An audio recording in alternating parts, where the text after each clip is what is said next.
Section 67 of IT act కూడా ఇందుకు పనికిరాదు, ఇక్కడ పెట్టడానికి లేదని చాలా స్పష్టంగా చెప్పడం జరిగింది.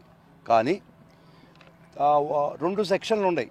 వర్గ వైషమ్యాలు క్రియేట్ చేసేదానికి 196 అండ్ 353 క్లాస్ 2 ఈ 2 అఫెన్సెస్ 5 సంవత్సరాల లోపల పనిష్మెంట్, 5 సంవత్సరాల పనిష్మెంట్.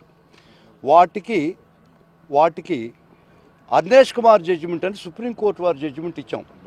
5 సంవత్సరాల లోపల పనిష్మెంటు ఏ సెక్షన్ ఉండినా కూడా, ఏ సెక్షన్ ఏ అఫెన్స్ కూడా 5 సంవత్సరాల పనిష్మెంట్ తక్కువ ఉంటే అర్నేష్ కుమార్ జడ్జిమెంట్ ప్రకారం, సుప్రీంకోర్టు జడ్జిమెంట్ ప్రకారం రిమాండ్కి పంపించాల్సిన అవసరం లేదు, 41A ఇవ్వాలని చాలా స్పష్టంగా సుప్రీంకోర్టు చెప్పడం జరిగింది. చాలా స్పష్టంగా 5 సంవత్సరాల లోపల శిక్ష ఉంటే ఏ అఫెన్స్ కూడా 2 సెక్షన్లే పనికొస్తాయని కోర్టు వారు నిర్ణయించడం జరిగింది. అది 196, 353 క్లాస్ 2. కానీ వాళ్ళు ఐటీ యాక్ట్ 67 పెట్టారు, 111 పెట్టారు. 111 ఐటీ యాక్ట్ ఇటువంటి కేసులు పెట్టడానికి లేని చాలా స్పష్టంగా కోర్టు వారు చెప్పడం జరిగింది.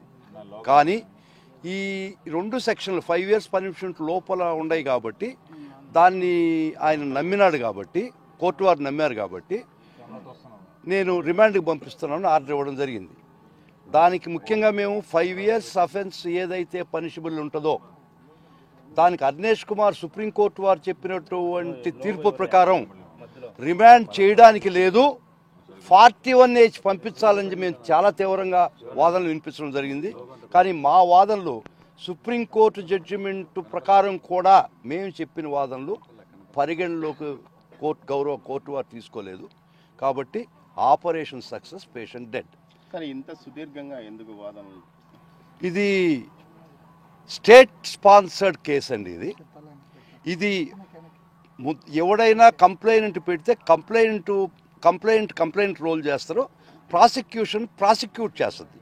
కానీ ఇక్కడ స్టేటే పర్సిక్యూటర్గా తయారైంది, స్టేటే కేసు పెట్టిస్తుంది, కేసే దీన్ని ముందరకు తీసిపోతుంది, స్టేటే దీన్ని అరాచకమైనటువంటి ఒక పాలన క్రియేట్ చేసి అన్ని వ్యవస్థల్ని, ఏది న్యాయ వ్యవస్థను కాదు బాబు, అన్ని వ్యవస్థల్ని వారి గుప్పిట్లో. Please subscribe .news